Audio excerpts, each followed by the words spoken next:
you are listening to The WrestleGeddon Podcast. the WrestleGeddon Podcast.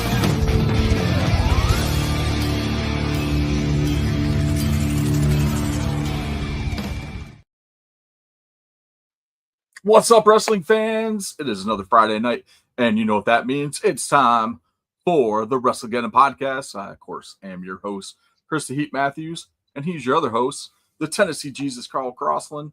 Carl, what's going on, man? Nothing much, man. Living the dream.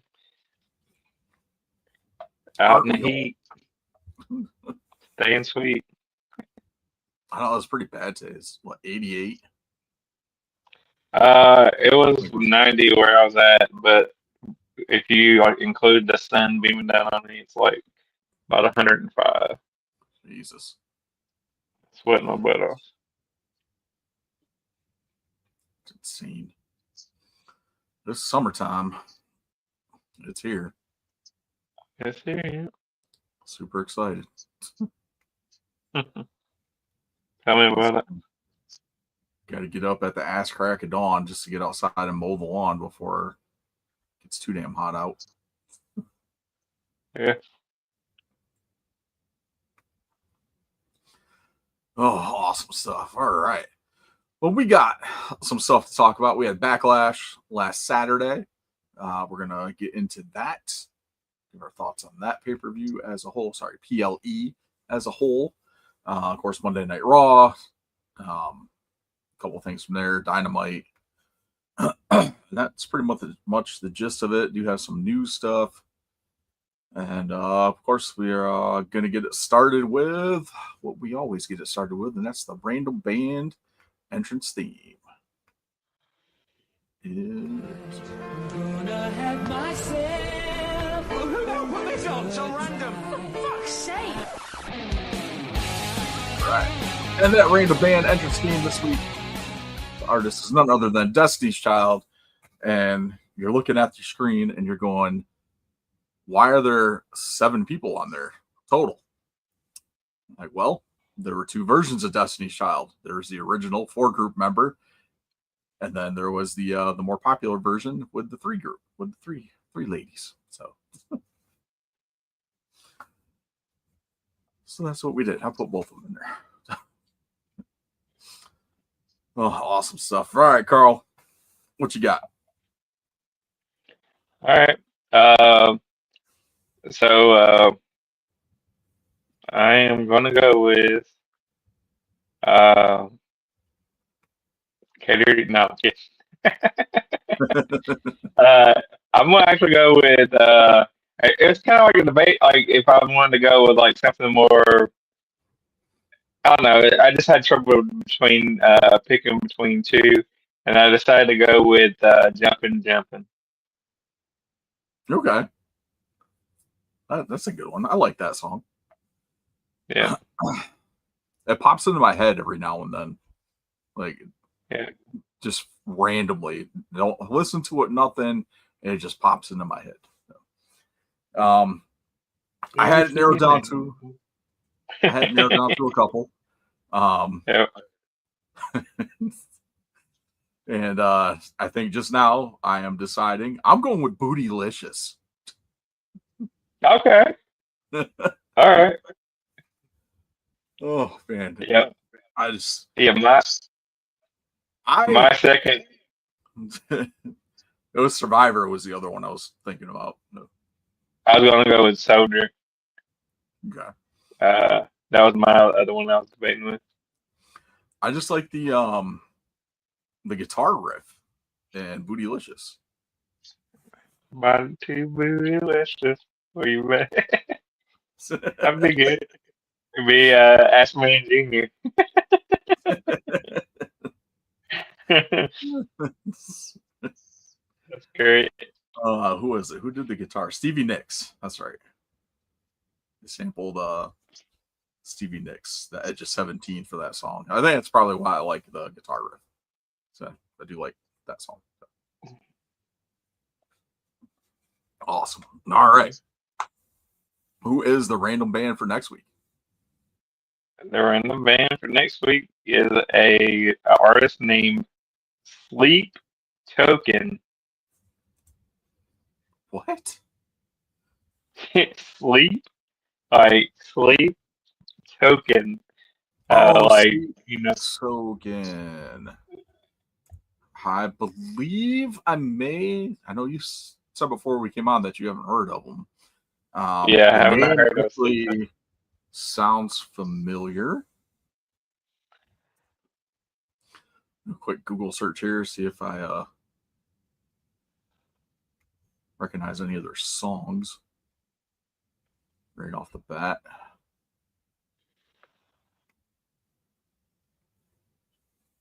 Like the picture of the guy looks like it'd be something off of like a video game or something.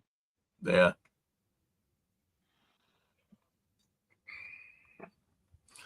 I cannot place any of these songs. Like I know I've heard the band name before. It's Well, we'll get to dive into something we haven't listened to. So yep. be cool. All right, awesome. So we got Sleep Token for next week. Cool. So let's get into the fun stuff here. And that Get in is the ring. the instant replay.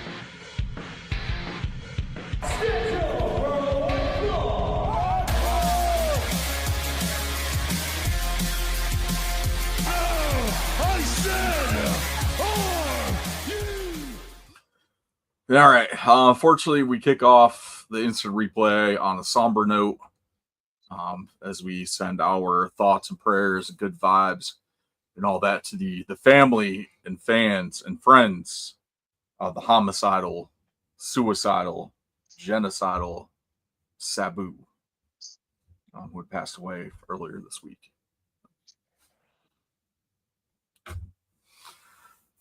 Definitely one of those guys, like when I started, like before I really got into ECW, like I had a lot of friends that were like, oh, dude, like you gotta watch ECW. They got this dude named Sabu. He's crazy. Like he's awesome. So then I started watching ECW and I was like, oh shit, this dude is awesome. Like this guy's insane.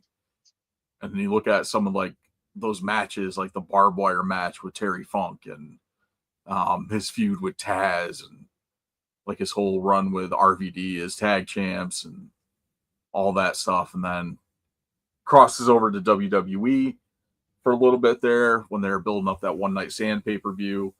You see him, he had that match with Cena on Raw where he actually did the double jump chair and hit that leg drop on Cena through the announce table. So, but Sabu is definitely a legendary talent that may have rubbed some people the wrong way with some of his comments, but like he always was straight with everyone, and that's just what it was. But he's definitely one of those guys that deserved his flowers in life as opposed to in death.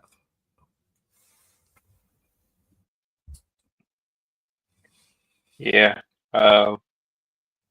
Another match a lot of people know him for was the barbed wire match he had with the Abyss in TNA. Oh yeah, that's right. Yeah. I just always remember that one with Terry Funk because you Yeah. see him like mid match, like wrapping his arm with duct tape, covering like trying to pull the wound together, like the cut from the barbed wire, and then like refusing to go to the hospital with a bicep, like with that cut that went right down to the bicep. Dude literally just covered the shit in super glue and duct tape and called it a day. Yeah. It's, Yeah. For me, I remember watching as like a match with him and Two Cold Scorpio, kind of like early on ECW. yeah, That match is probably like one of the best matches like I've seen in the history of like me watching wrestling. But yeah, I was always a huge fan of him and RVD. Like they're like two of my favorites in ECW. I was actually very surprised that WWE had something for him after his passing, like the video package and stuff. Oh, like I was honestly surprised that they did something like that and mentioned Taz. Michael Cole had mentioned Taz while he was giving his thoughts on the whole thing. So, Yeah. and then of course AEW did as well. Taz got very emotional while he was on commentary when they were talking about Sabu. So, rightly so. Like they were close. So, I can't imagine the feelings that RVD's got going on right now with all this too, or Bill Alfonso, Paul Heyman, Tommy Dreamer, like these guys that were all ECW originals, the franchise, Francine. So it's definitely a mainstay. Yeah, for sure. I mean, if you're talking about like ECW, like he's probably one of the best wrestlers they had. Him and RVD.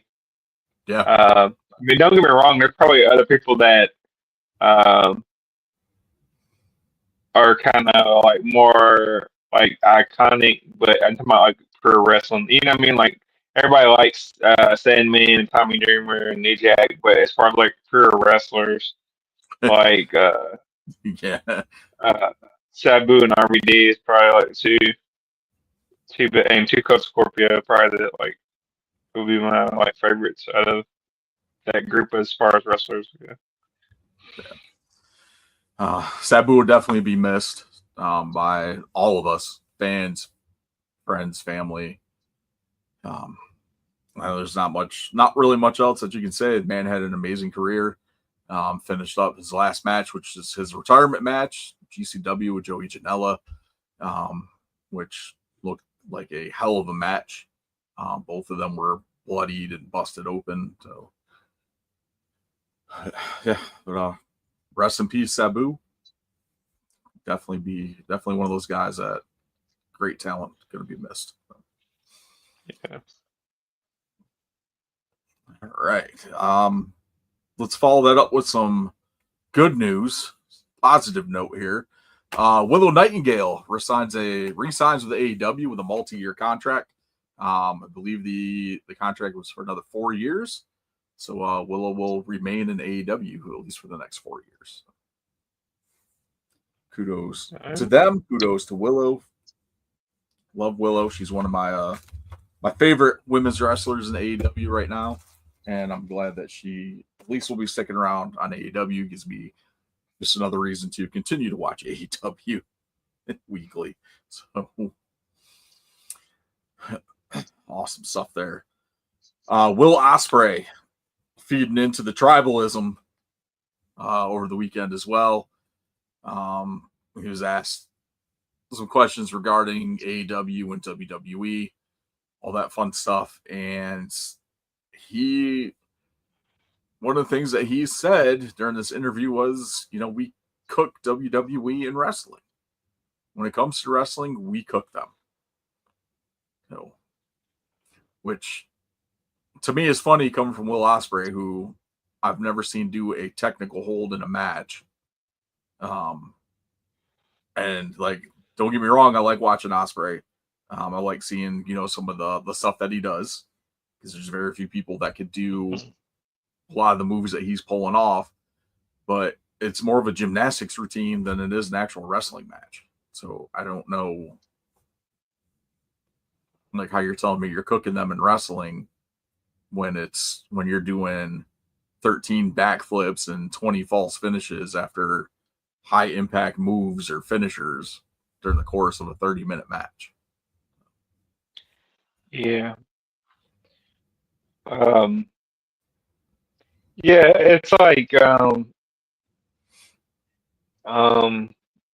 like a video game. Sometimes like, when people just set like a bunch of finishers of like all their moves Yeah. in a video game or something. But yeah, um I mean, I don't know. I don't know if I would say cooks, but uh AEW does have like some uh, better matches here or there. Yeah. Than WWE. So like sometimes WWE makes more on like the spectacle of it, more than just like the wrestling of it. I mean, I would watch Will Ospreay before I watch John Cena. Yes. Absolutely. But don't get me wrong. I like I said, I enjoy watching AEW. Like I watch AEW every week. At least Dynamite every week. Sometimes I might go a couple weeks without watching Collision, but I try to catch up on it, and I still follow everything like through their videos they post on TikTok and social media and all that other stuff, and through different various places that do results and things like that. I mean, if there's a match on Collision that I really want to watch, like between talent that I really like, I'll make an actual effort to watch it. But I do watch Dynamite every week. I watch Raw every week. I don't watch NXT every week. I watch SmackDown while we're recording every Friday. So, I mean, it's kind of like an equal thing. But like you were saying, like they do have more matches compared to a typical WWE show. There's not, WWE is more focused on, and they've said it, the entertainment aspect of it and building the stories and the moments, where AEW is focused on, pitting so-and-so against so-and-so for whatever reason. Whether there's a reason or not, it's just, fan service, and that's all it is. So, and sometimes you get some good matches out of that, sometimes you don't. And other times they get rolling on stories that are actually pretty decent, and then for some reason they pull the plug on it, but then they keep stories like this Death Riders thing going, and like I don't know, I've lost interest in that. So, but yeah, but I'm more of a fan of a lot of the talent than I am the actual companies, and I think that's the issue that's lost in wrestling now is That's kind of funny though. Is like both. You think about it, both AEW and WWE right now have like the shittiest fucking like main event storyline thing going. yeah. You know what I mean? It's Yep. like nobody wants to. I mean, I don't know. At least John Moxley's had decent matches like recently. It hasn't been 10, 15 years since he's had a decent match, but still, it's like it's not like super entertaining. Like I'm not tuning in to see the Death Riders. I mean, and that match with him and Samoa Joe this past Wednesday was actually a good match until the end, when it turned into another freaking brawl that AEW likes to do so much. Like, and then we're adding Gabe Kidd to the Death Riders. Like, nobody gave a shit about Gabe Kidd in NXT. Ain't nobody giving a shit about Gabe Kidd in the AEW. So, I mean, out of anybody that you could have pulled to put in the Death Riders, Gabe Kidd was like the farthest, at least on my list, from my opinion, as a talent to bring in and put into that spot. So, but what do I know? I'm just a fan. I just watch. So. Just a fan. We'll get more of that a little bit later. But yeah, that was my big thing here with Ospreay was we cooked them in wrestling.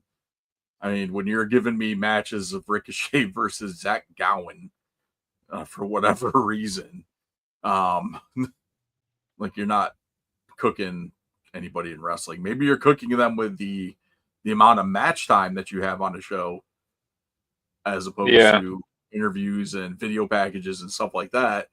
Like, yeah, you're cooking them there, but as far as like meaningful stuff, all that. Maybe Tony Storm was cooking there for a little bit. I think Tony Storm's one of the only things that's cooking in AEW and has been, especially this week when they had the Fatal 4-Way on Dynamite with Tony Storm, Mina Shirakawa, the returning Sky Blue, and I can't remember who the other chick was that was in there, but one of the another Japanese chick that I think she took the title off of Mercedes because Mercedes attacked her after the match. But like that match was great, and we're gonna get Mina and Tony at some point since Mina actually pinned Tony in that eliminator match. So like, I'll see what happens there. I'm not mad at that. I like Mina Shirakawa, I like Tony Storm. Sky Blue is awesome. Yeah. I think their women's division is hot in AEW right now, and I don't think they're not really pulling the trigger too much on it. They're more focused on like this Death Riders angle and like a couple other things where like you have a lot of talented women on the roster that aren't being used. Yeah.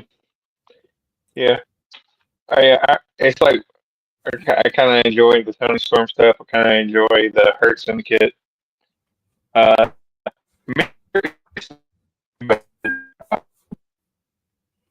For the most part, I've enjoyed his storyline with Swerve. And, Yeah.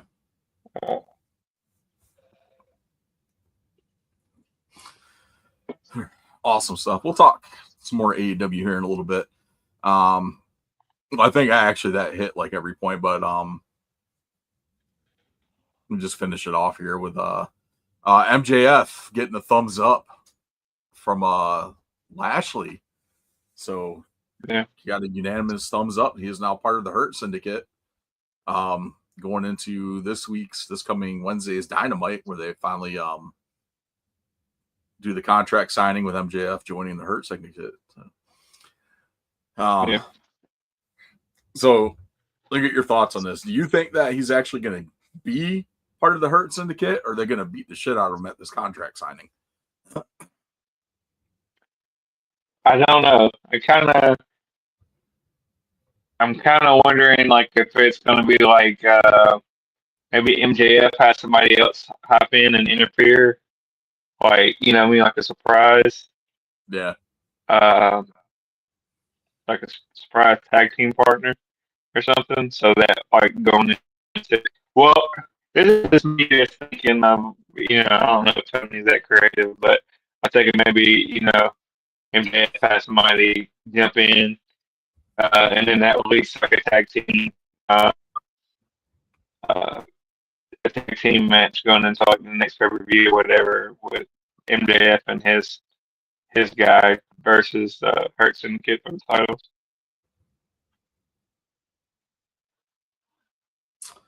Oh, well, here's another thing too.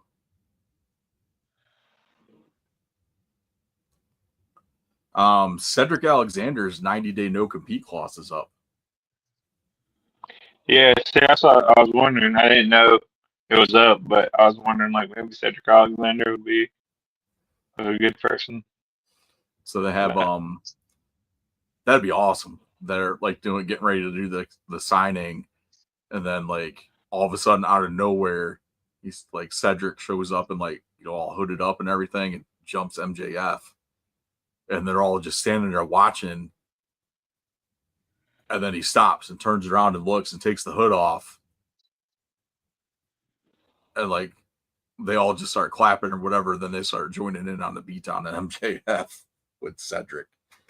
And then Cedric signs the Hurt Syndicate contract. That's awesome. That'd be awesome.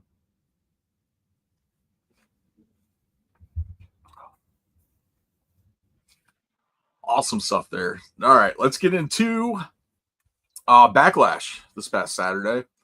What did you think overall? I mean, it's not. It wasn't like the most memorable pay-per-view or not. Kind of hated the end. Yeah. So I don't know. It was alright.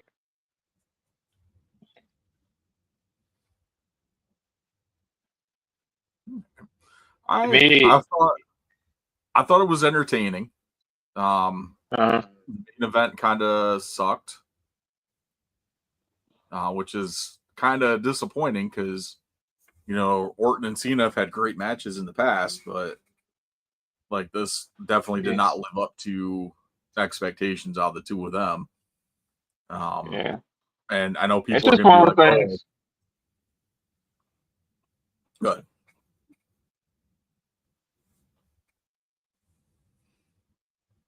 I think, did I cut up or did you cut up?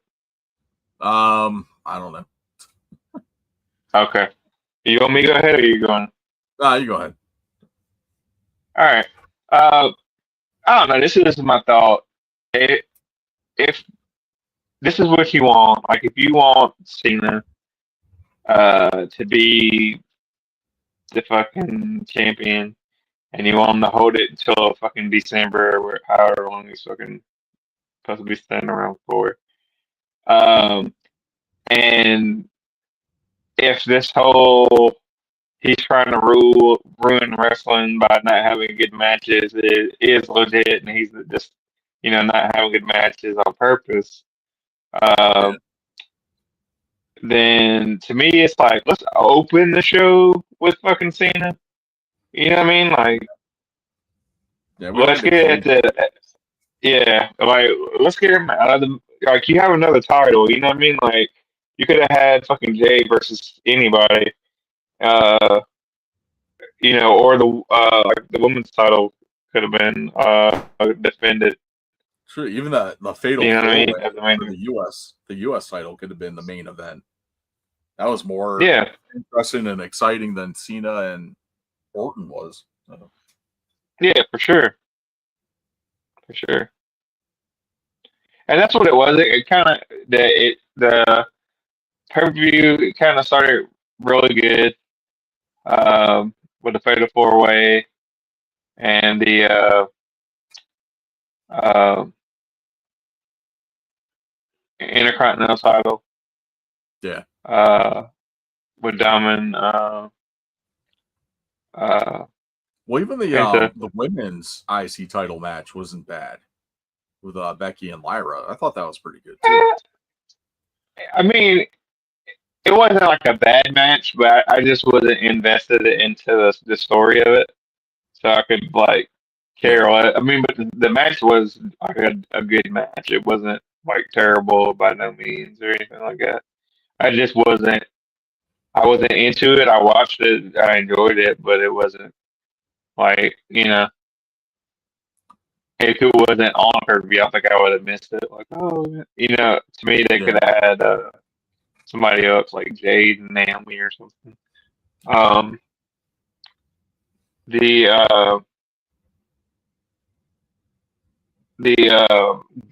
Gunther versus Pat McAfee was really good.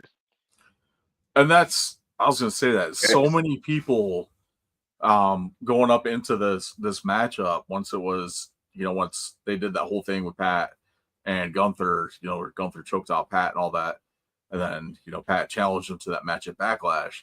All these people were complaining about Pat McAfee having a match on a pay-per-view with Gunther. And it's like, I remember Pat McAfee wrestling. I think y'all forgot. Like, and we said this last week when we were doing the preview for it. Like, in my opinion, Pat McAfee initially set the bar for celebrity wrestlers in his singles match that he had, and in that War Games match in NXT. And then we had someone else come in, and then Bad Bunny comes in and raises that bar even higher. So, and then Logan Paul, as much as people hate Logan Paul, but you can't deny his athleticism in the ring. Like, I give him all the credit in the world for what he's able to do between those ropes. May not like him as a person, but as an athlete, I can't deny it. And that's what the standard is at right now. And I guess you can't really call Logan Paul a celebrity wrestler anymore since he's I think you probably got to consider him an actual wrestler now. So, like before Bad Bunny, like Pat McAfee was that bar setter for celebrity wrestlers. Yeah, And he held his own against Gunther, and like to the point where that match was pretty good. It wasn't like a straight squash match like you probably would have been expecting. Pat McAfee but didn't it, get the so but it's close enough. I think they handled it pretty well. It was well paced. Uh, I thought it was good. and I thought it was good. It was the story that they told in the ring was great. Pat definitely went in there, um, and they showcased Gunther against him. Like saw Pat get some offense in, um, not to the point where he was like overbearing Gunther, and a couple of times where you thought, oh man, Pat's going to get the win on this one. Like no, Gunther still still dominated a good portion of that matchup like he should have, and then that's Yes. what it is. So, and then of course Yeah. you had outside help from Michael Cole, which we thought was going to happen anyway. And I just don't get the hate for Pat McAfee. He's a fan. Like Yeah. been a fan. He loves wrestling, and you can hear it in his commentary. It's just I just don't understand why people hate on him so much. Yeah. I think it's just because of the ESPN aspect of it. I think I don't know. For some reason, there's like a lot of the wrestling fans that just hate like sports in general. I think he Yeah, like just represents like the sports aspect of it. So they kind of had him uh on that as the head of the ESPN or whatever. So they're like, real sports, fuck that. He's I can't prefer be it. my sports fake. My sports are predetermined. Yeah, But yeah, that fatal 4-way for the U.S. title kicking off the show. I think it was a great opening matchup. Like honestly, this match could have been anywhere on the card and probably would have ended up still, in my opinion, would have been match of the night. yeah, This was great. Jacob Fatu ended up retaining. We did finally see the debut of Jeff Cobb coming out there, taking out Knight. yeah. I thought I was gonna be right there for a second. Remember, I was like, I think uh, Solo was going to cost Jacob the match. Yeah.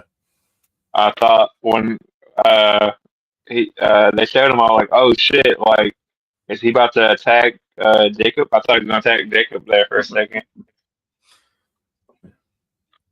But I was super hyped when he came out, though. And the crowd seemed pretty psyched for it, too. Like, the Yeah, vast they majority thought, of the people there knew who Jeff Cobb was or had, like, an yeah, idea of who he was. So, and that was pretty cool, too. I am a little disappointed that they put him with Solo and Jacob. It's getting to the point, like, just because they're, Pacific Islander descent, like, they all have to go together. Which seems which has happened throughout WWE since its inception and everything. Like all the Asian guys get paired together, or the Hispanic dudes get paired together. All the Japanese wrestlers spit and mist. So, like, to be fair, they did push Yokozuna to be Japanese. yeah. So, I, I think he's I the saw, only exception I to saw, that. I saw a video today. It was like, yeah, when I was 8 years old, I actually believed that this guy was Japanese, and this it was like a picture of Yokozuna and Scott Hall. It was like I thought this dude was Japanese and this dude was Mexican. He was supposed to. He was supposed to Or be Cuban, wasn't he? Cuban or something. Yeah. Yeah. I think it might have said Hispanic. That Yeah. is Mexican. I mean, I Yo, didn't know Chico. I didn't know who Scott Hall was before Razor Ramon. So I Yeah. didn't know he was, full head of blonde hair. Like teaming up with Magnum TA. Like I didn't know that Scott Hall. My Scott Hall was Razor Ramon. And then, the Scott Hall that we had after that, after the whole WCW thing. So Yeah. I was like, coming out there, I was like, watching those how the MSG channel used to do like the old wrestling classics, like the classic shows, like the old WWF from Madison Square Garden. Yeah. And they're like, Big Scott Hall. I was like, that's not Scott Hall. Like, that looks like Magnum TA. That's not Scott Hall. And then they show a close up of his face. I'm like, holy shit, that is Scott Hall. I was like, why's he got blonde hair? And that mustache, that porn star mustache going on. I was like, Jesus, man. But yeah, like I believed it. I believed he was, Hispanic. I believed Yokozuna like was Japanese. Like, and there was a time there too where I believed the Undertaker was dead. Undertaker was dead. Kamalos from Africa. That's Akeem, like the African dream, man. He didn't fool me. I knew. Well, I mean, South Africa is predominantly white, so kind of.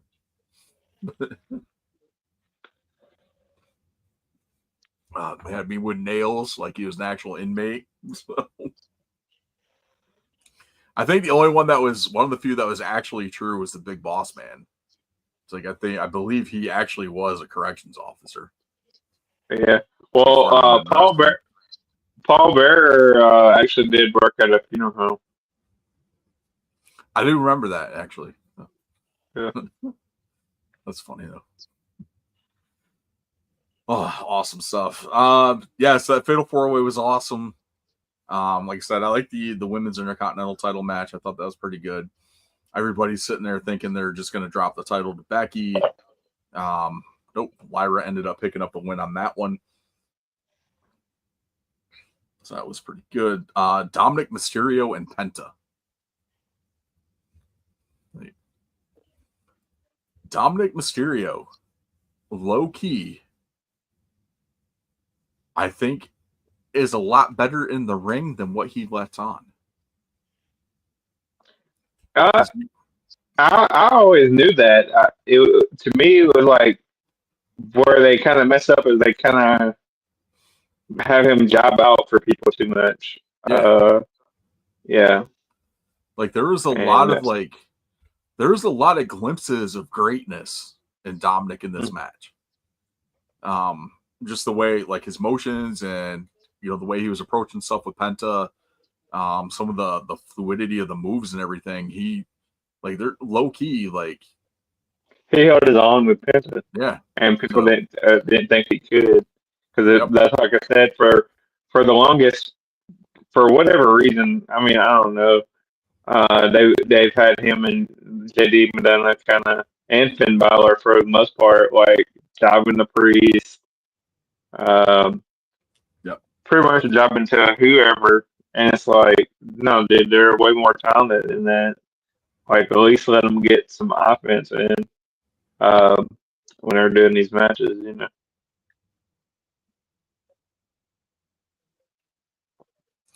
Yeah, it's and even JD when he wrestled Penta on Raw last week, like if you followed JD McDonough's career, like through like NXT UK, NXT, and all that stuff, like how good JD is, and like it's kind of, I think coming up onto the main roster, it's kind of like lost in transition there from NXT to the main roster, but like that match with Penta, like I think you just reminded everybody of how great he is in the ring. Yeah. I mean, it's just one of those things where it's like a lot of stuff boils down to is like how you get pushed. Or if you get pushed, you know what I mean? And all three of those guys from the Judgment Day, to me, like,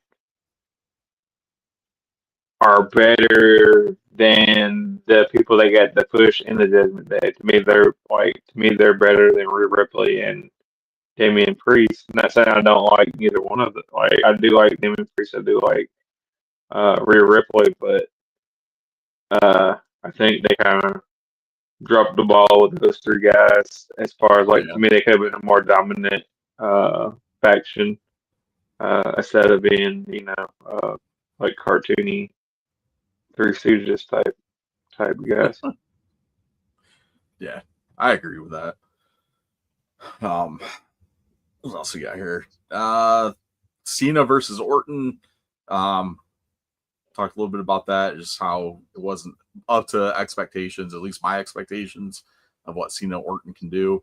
R-Truth ended up getting involved in this matchup.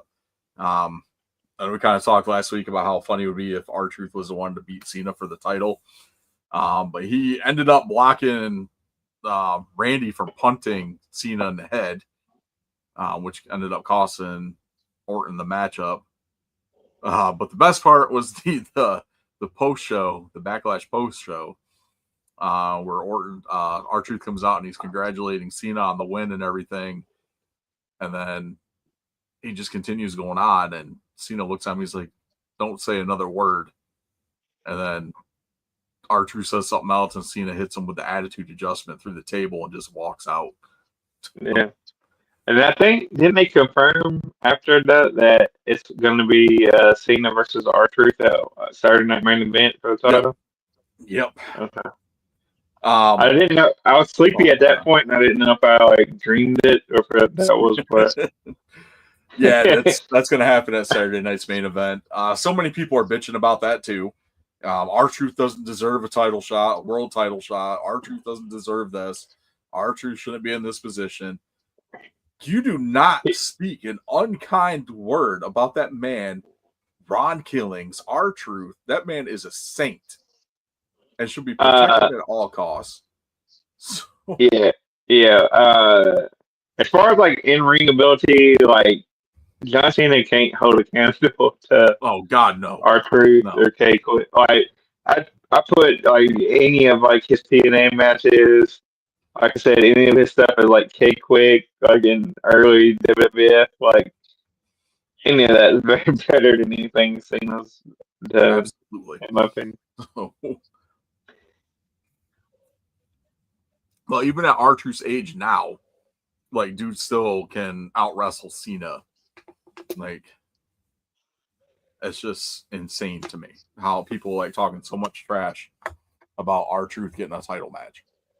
Yeah.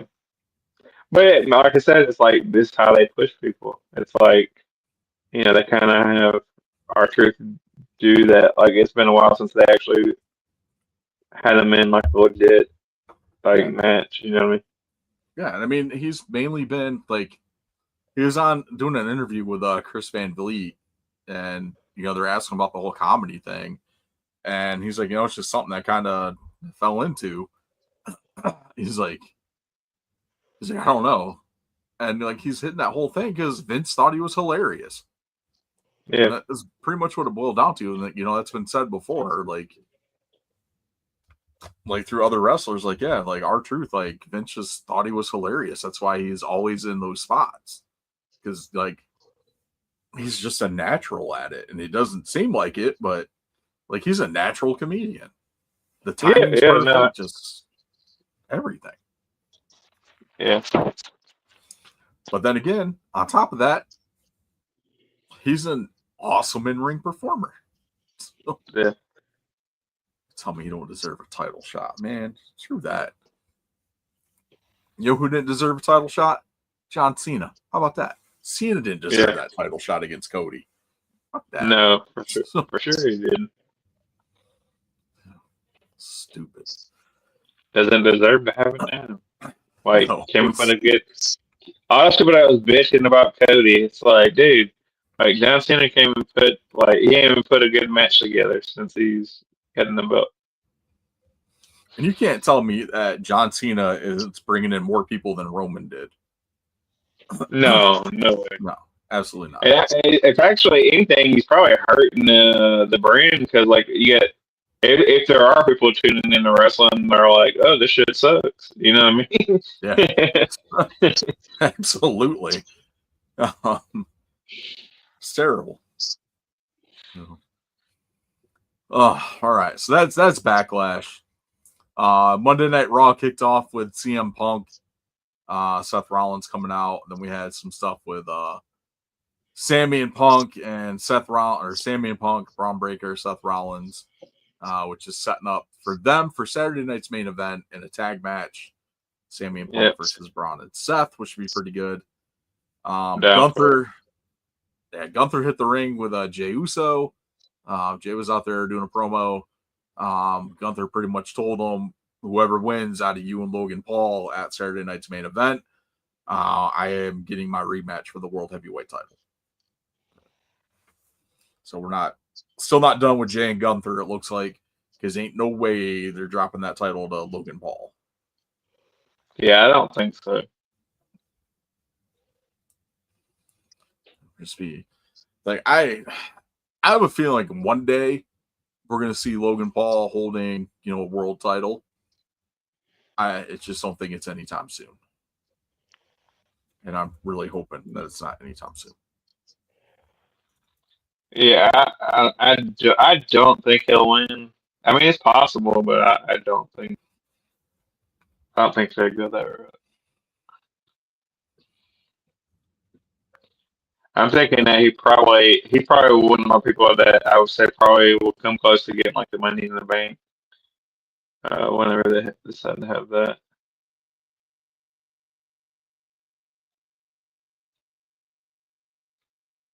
Some stuff.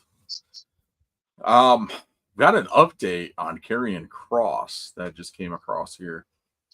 We talked last week about him being the number one shirt on the Fanatic shop. Would they fire him? What's that? Would they fire him for having that? No. Oh. They're going to start carrying his merchandise in the buildings now at shows, at the merch stands, because of that. So when you go to, I think it's starting at this week's Raw, this week's coming Raw, or last week's Raw. No, this is May 15th when this article came out. So next week's Raw, if you're in attendance, you can buy Cross's merch at the show now, instead of having to order it off a WWE shop. So we are moving in the right direction here. Let's get him featured in some matches. Damn straight. So, and he's one of these guys that doesn't care where he's wrestling. If he's got a match on main event, if he's on Raw, if he's on SmackDown, he's on NXT, he doesn't care as long as he feels the fans are getting a good show out of him. Like, why would you not want that guy on TV? And he's a great character.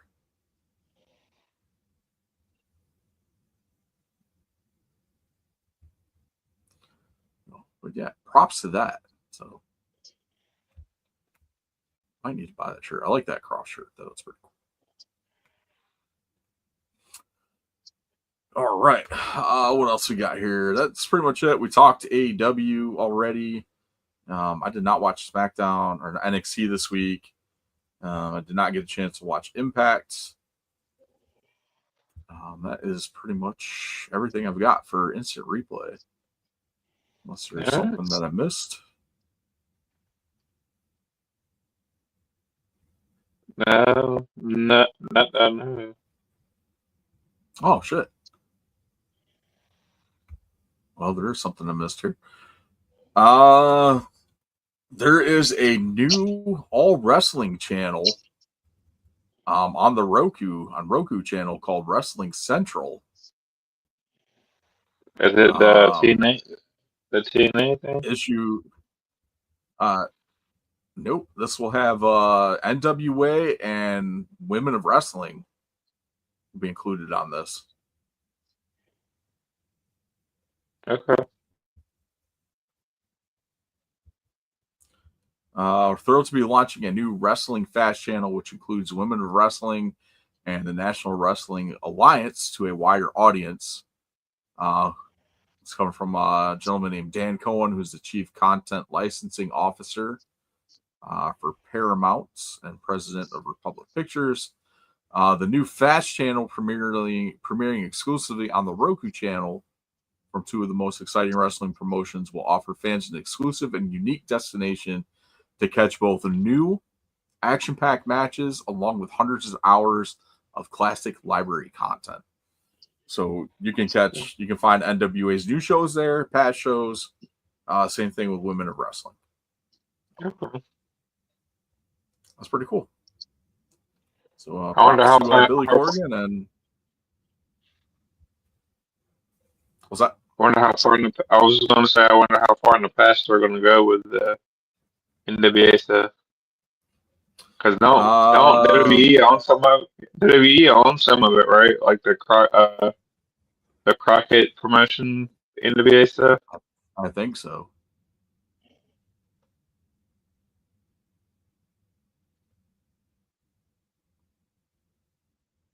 Yeah, I don't know. It would be interesting to see. Like, you know, we're getting NWA has like pre WCW stuff or like pre TNA stuff. Yeah. Yeah, NWA has a unscripted series on Peacock. I didn't know that. I didn't know that either. Yeah. Cool. Well, looking forward to that.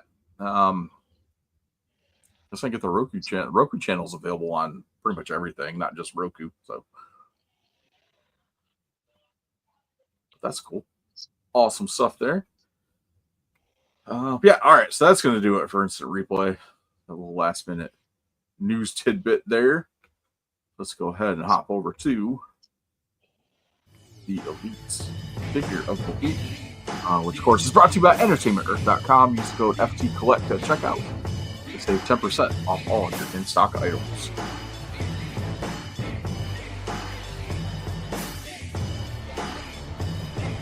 All right. I got a good one for you this week. I managed to find Elite Series 116, first time in the line, Lexus King. Oh, okay. So, it's like hell to the yeah. So, where'd you find it at? I found it at a Walmart, actually. All right. Shout out to Walmart. Will be a sponsor of the show. Some gift card. Send us some gift cards, Walmart. All right. So he comes with his entrance jacket, which is a soft goods jacket. So it's not that crappy plastic thing, which I'm cool with that. That's awesome. Let's have an extra set of closed fist hands. Ring gear is nice. Head scan is good. Just kind of had the hair out of his face a little bit so you can see his beard and stuff. Yeah. That's a pretty good head scan. Yeah, that's not the black and gold ring gear. Lexus King on the back. It's pretty good. I like it. If I didn't like it, I wouldn't have bought it. But I mean, you know, I did pick up the Brian Pillman in that set as well.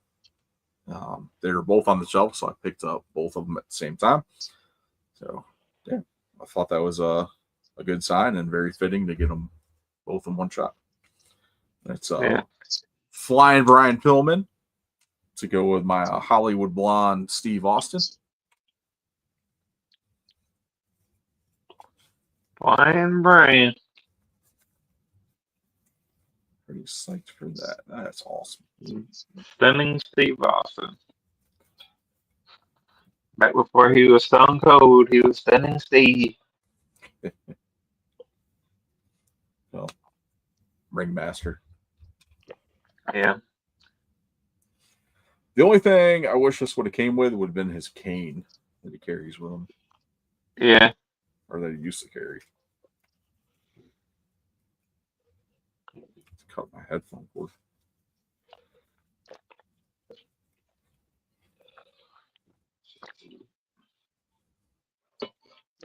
Yeah, I always like Brian Pillman Jr. He was. Yeah. That's cool. The jacket's nice. Yeah. I just need a throne for him. Put in the entranceway. Yeah. That's cool. That's awesome. Brian Pillman Jr. is awesome talent. I'm glad he finally jump to WWE. Yeah, for sure. He was definitely one of those guys that was being wasted in AEW.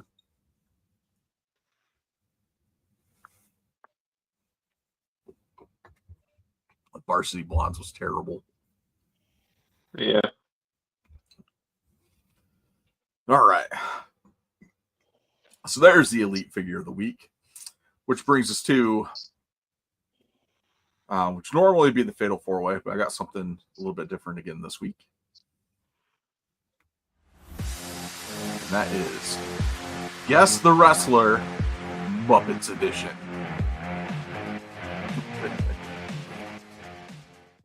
So basically, I had AI, ChatGPT, take a few images of some wrestlers and turn them into Muppets.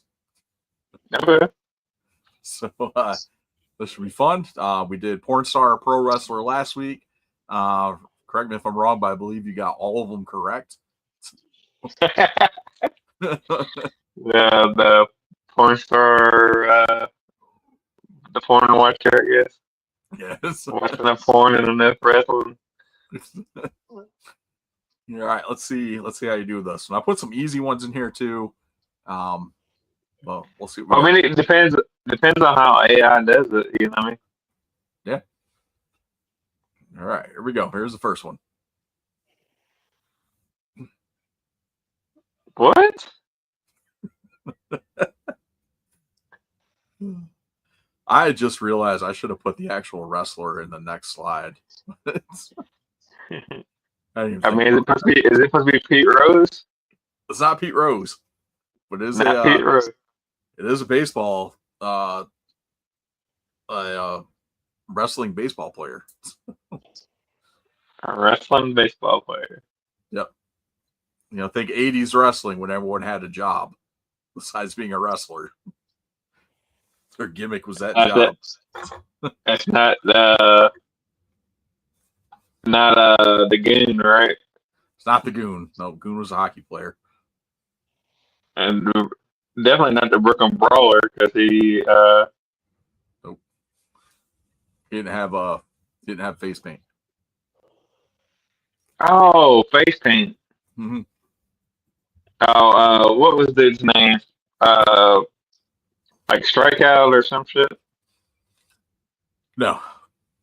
I'll give you one more guess. I can't remember his name. I know the dude had like a baseball like face paint. Yep. I can't remember his name now. Abe Knuckleball Schwartz. Oh, I was way off. What did I say? Strike? Strikeout. Yeah. I should have put their pictures in here too. I'll do that next time. This one should be an easy one. Adam Bomb. Yep. Some of these turned out like really good, like really close to the actual picture. Yeah, I like it.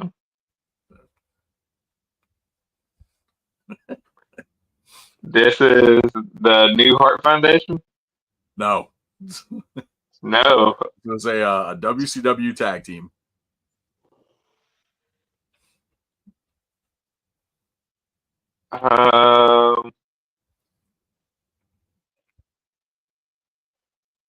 WCW tag team? Yep.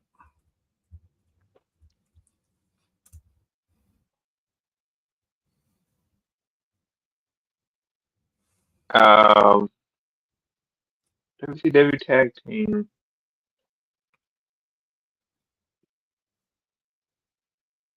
I mean, I know it's not the Steiners, right? It's not the Steiners.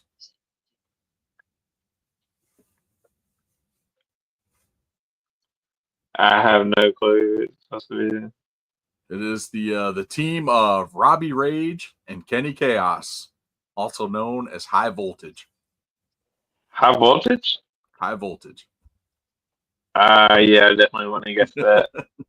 I thought like the one day was supposed to be Owen Hart. And it does kind of look like Hart. I showed my wife this. Yeah. I was like, New Heart and she thought it was the Hart Foundation too.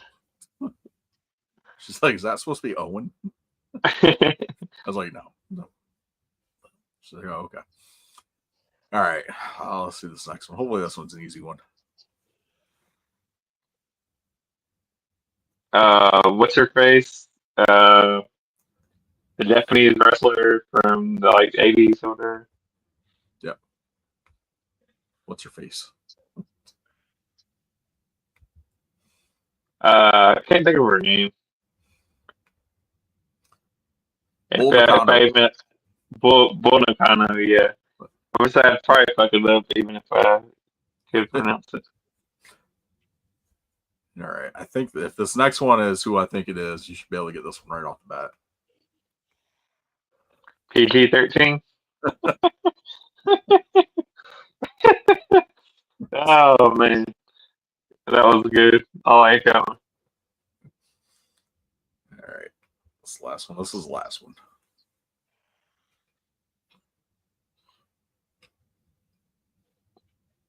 Nia Jax? It's not Nia Jax. Older.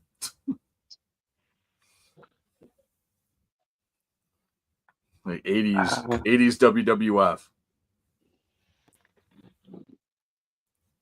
80s WWF. It's not Mula, right? Nope.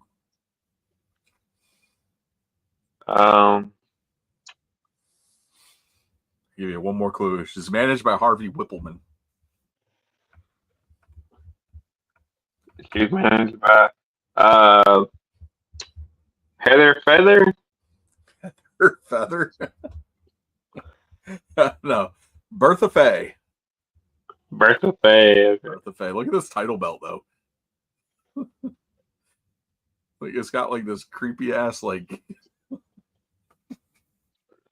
Heather Feather was a wrestler, right? I have no idea. I haven't heard of that one. You never heard of Heather Feather? No, I have not.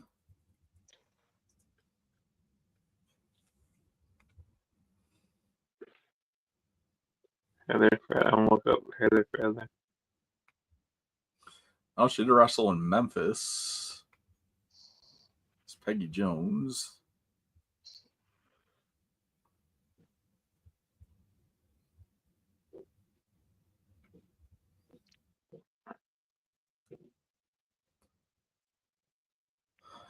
Feather lasted 3 minutes in a match with a wrestling bear to get a match against a man.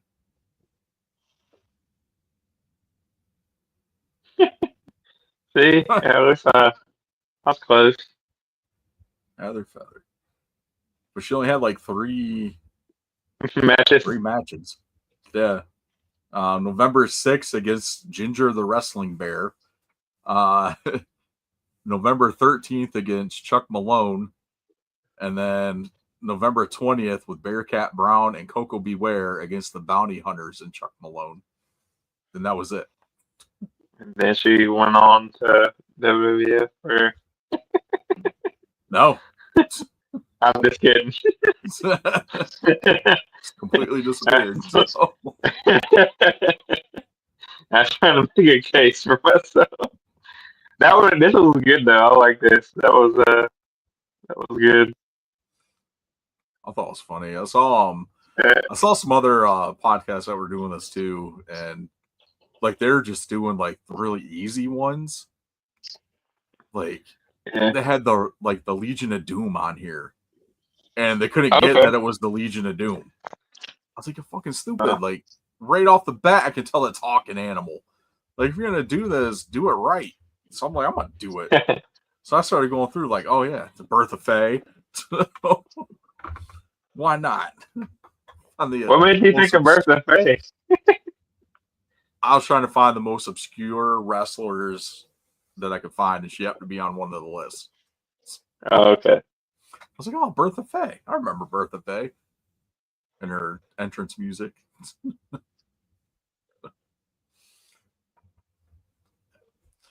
Yeah, I don't remember. Maybe if I saw her. Yeah, she feuded quite a bit with Alundra Blaze and Rockin' Robin. Okay.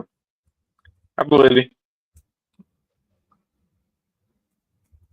Let's see if I can get a.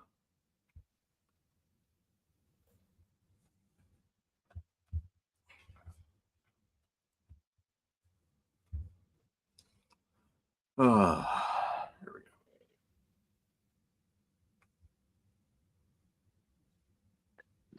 go.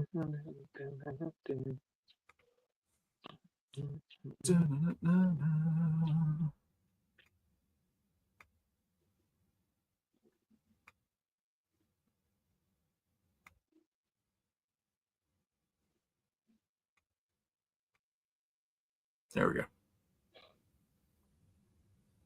Oh, okay. I know who that is. Perfect. Huh?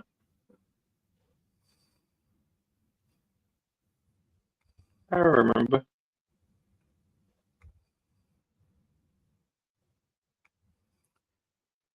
All right. So there's that. Guess the Wrestler Muppets edition. And that's going to bring us into No Holds, which of course is brought to you by Redbubble Store. Check out redbubble.com/people/WrestleGettingPod and buy some of our stuff. Let's see.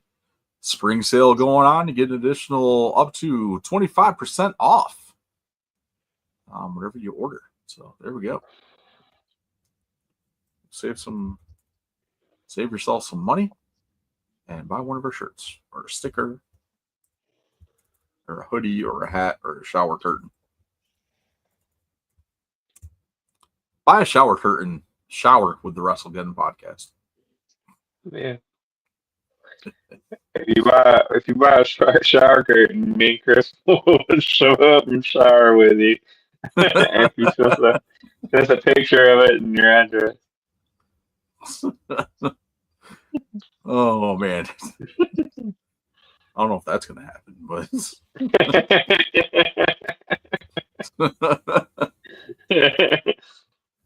oh, that is creepy. All right. A new Final Destination. Final Destination Bloodlines getting some pretty good reviews. I don't think there's been a Final Destination movie that's come out that has gotten like bad reviews on it. Final Destination?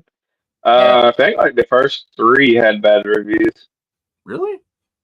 Yeah, everybody hated those when they came out. It became like cult classics. I loved them when they came out.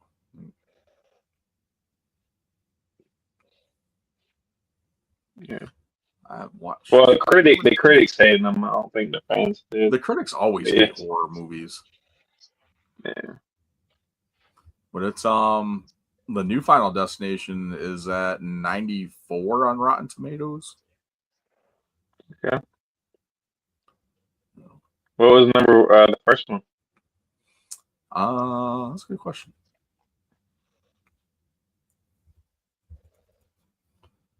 Let's find out.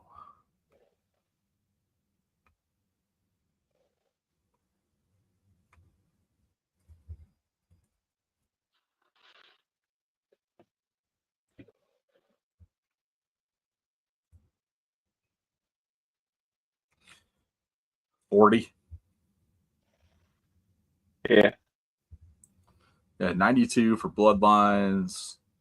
Final Destination 5 was a 63. The Final Destination is 28. Final Destination 3 was 44. Final Destination 2 was 52%. Yeah. So they gradually went up, I guess. Yeah. And then went down, and then now back up. Yeah. Final Destination is like one of those horror movies that got a lot of hate, and I just don't see why. It was people thinking outside the box from what normally is a horror And movie. to this day, I do not get behind log trucks. I go around them. Yeah. I will not ride behind a log truck. Not happening. I think that's how that one lady went viral, like on that plane, and she was like, "That motherfucker is not real." You know what I mean? Yeah. Like that's the whole reason why that shit went viral. Because like people was like, somebody acting crazy on the plane. Final Destination. I seen that shit. Oh man, that's awesome. What else we got? They dropped the new latest trailer for Superman. Just makes me want to watch it more. It's freaking awesome. I got some good news to report. Okay. So I've watched Batman 1989 twice. I watched Batman Returns 3 times, and Batman Forever once with John John in like the last week because they were on Tubi, and so I subscribed to Max again today so that we can get into some of the other movies. But yeah, Yeah. What do you think? he liked it. That's what I said. We watched Batman Returns now like 3 times.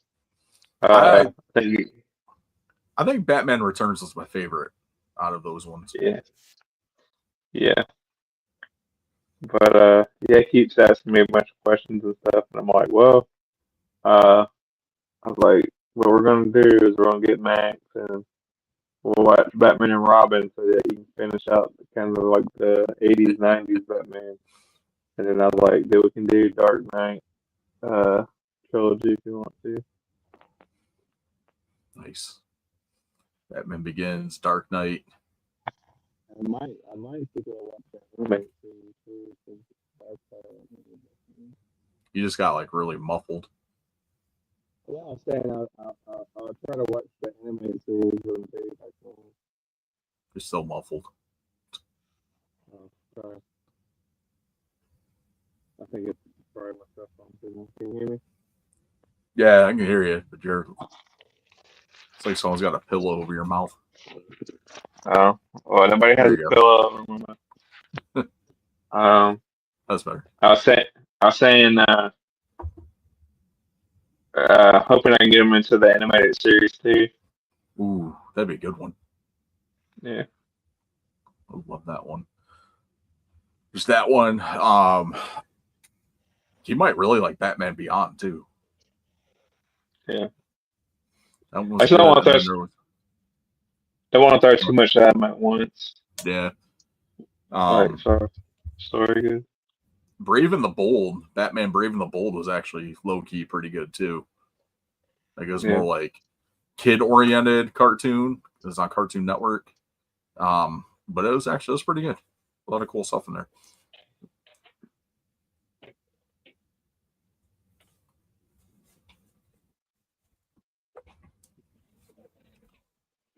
That is awesome.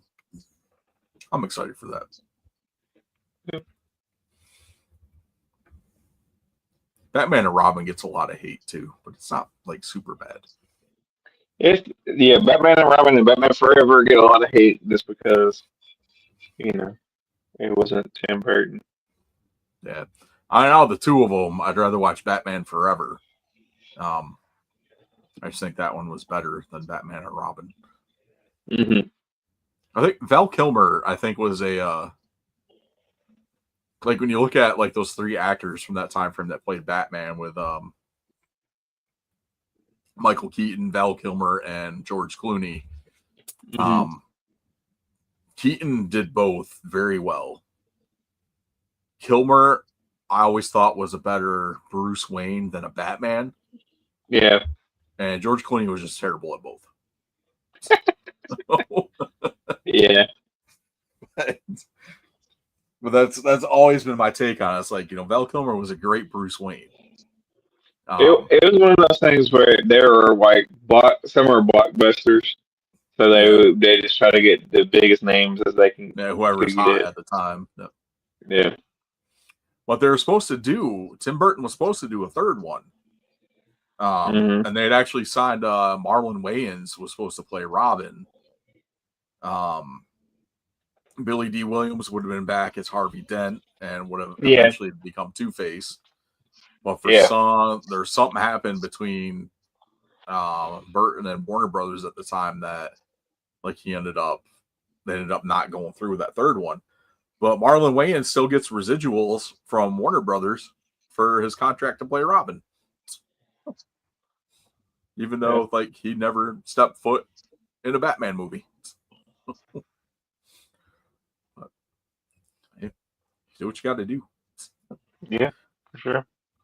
Where else I see those interesting? Oh, I don't know if you watch Bob's Burgers. I love Bob's Burgers. They just got renewed on Fox for 4 more seasons. Oh wow! There's 4 more seasons of Bob's Burgers. Still waiting for the new season to start. Yeah, I actually like Bob's Burgers. I haven't watched like any of the recent seasons. Like it's been a while since I watched it. But yeah, I used to like watching Bob's Burgers a lot. I love it. It was one of those things like when it first started, I didn't really watch it. Then like I kept catching reruns on it when Cartoon Network picked it up, and it was on before like Adult Swim and stuff. So I was watching like a couple of reruns. I was like, I should probably watch this. This is actually pretty good. So then I started going back and watching it from the beginning through Hulu. So like nice. Yeah, see, I was the opposite. I kind of watched it when it first came out, and then kind of just busy with wife and work and stuff. Yeah. Stop watching it. Right. I love it. I'm glad. They're just get 4 more seasons.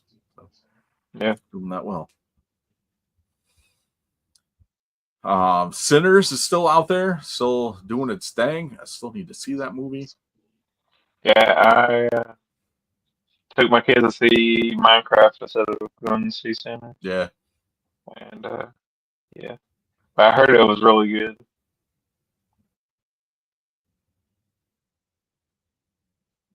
I hear nothing but good things about it.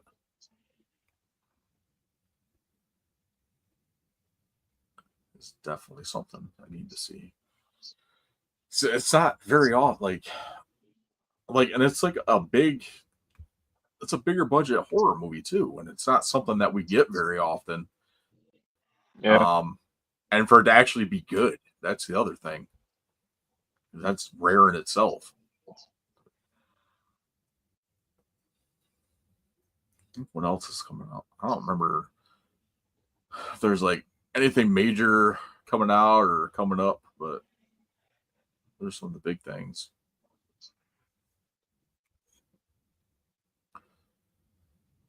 What was I looking at? I got next weekend I'm going to Carolina Fear Fest. All right. For that. At the fairgrounds. That's fun. Yep. Oh. That's gonna be pretty cool. Yep. Got some pretty good guests here. Excited for that one. I got the chick that played Daisy in the '90s Super Mario movie. Oh, really? Yeah. Samantha Mathis was also in American Psycho, The Strain, Salem's Lot. So, Bill Moseley from Devil's Rejects, Malcolm McDowell, of course, from Halloween and Clockwork Orange. Yeah. Nancy Loomis from Halloween, Halloween 2, Halloween 3, Halloween Kills, Halloween Ends.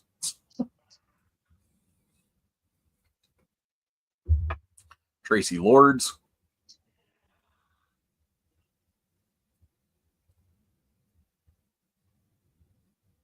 Pretty good lineup. Yeah, that should be a good time. I'm psyched for it. Some good vendors.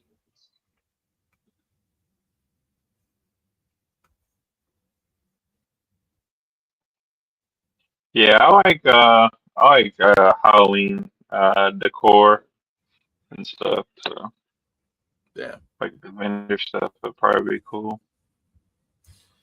Yeah, they usually have so we actually found some of our vendors for our first TerraCon joined us from Carolina Fear Fest.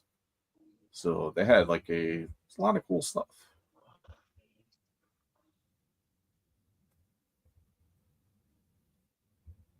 And some of these guys were with us last year.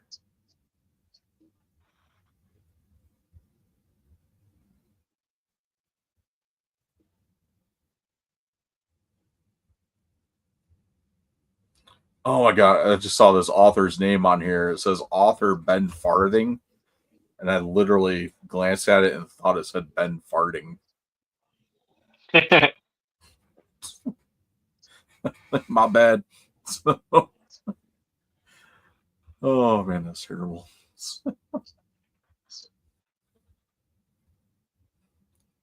Oh, awesome stuff. I got a 3D printer. So I'm playing with that. That's been fun. Oh. You made any butt plugs or anything yet? No, I made where is it? It's on this side. Boop. A Ghostbusters prop called an ecto grenade. Okay. I got to finish painting around the middle there, but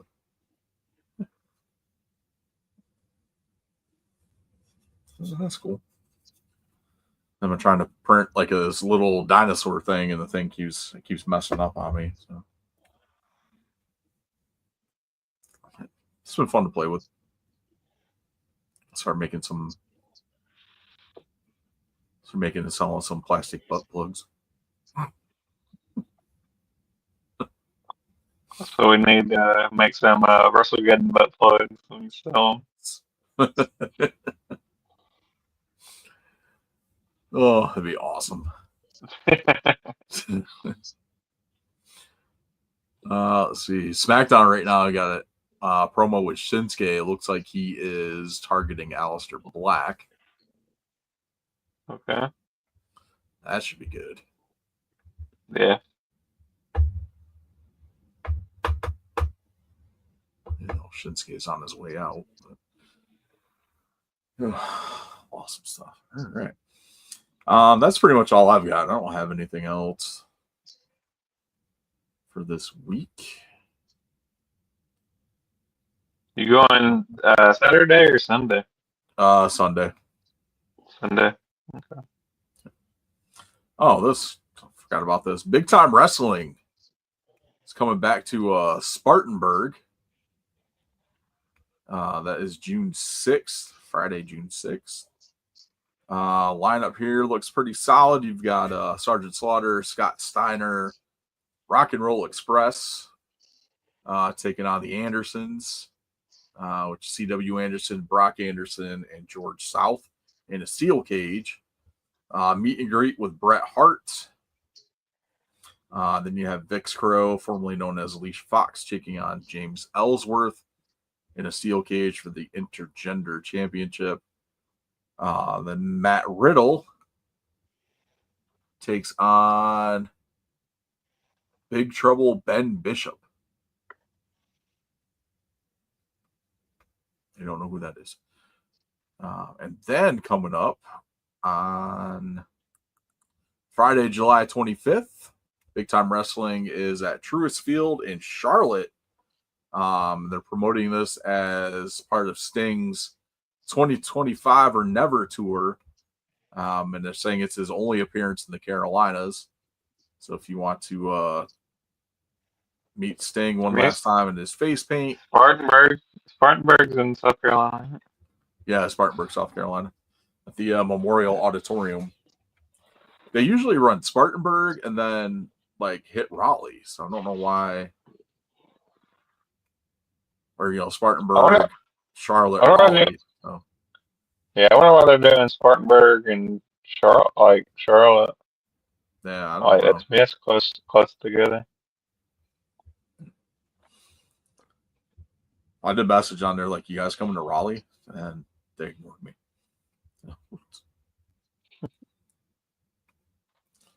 Yeah, so Sting will be appearing at that event July 25th.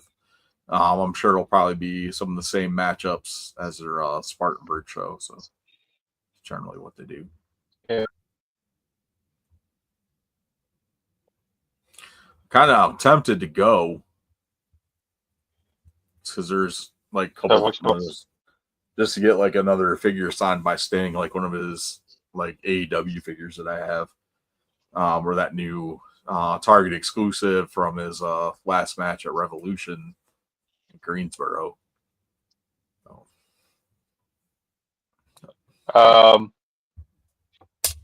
When's which one are you going to? The Spartanburg or the Charlotte one? It'd be the Charlotte one to meet Sting.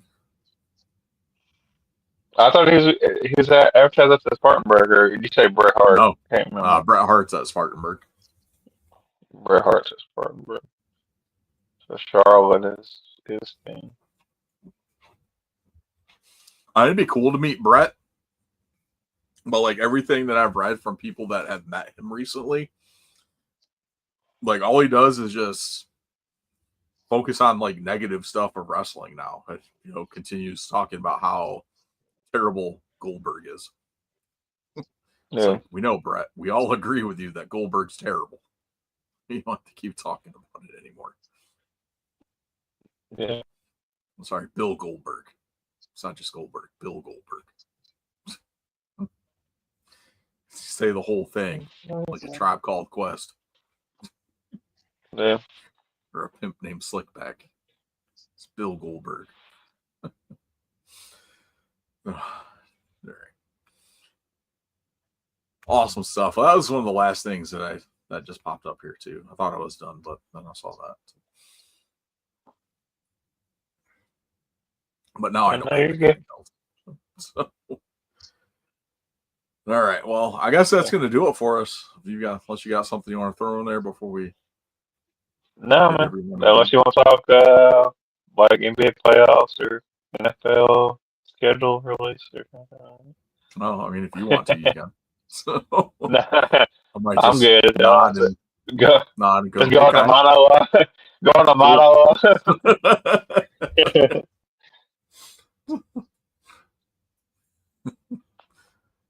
It's like usually when you and Garrett go off on that stuff, I'm fiddling with like one of my action figures or something. Yeah.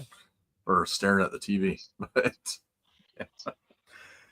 Oh, awesome. All right. Well, that's going to do it for us then. Thank you guys for checking us out as always. Make sure you follow us on our social media outlets.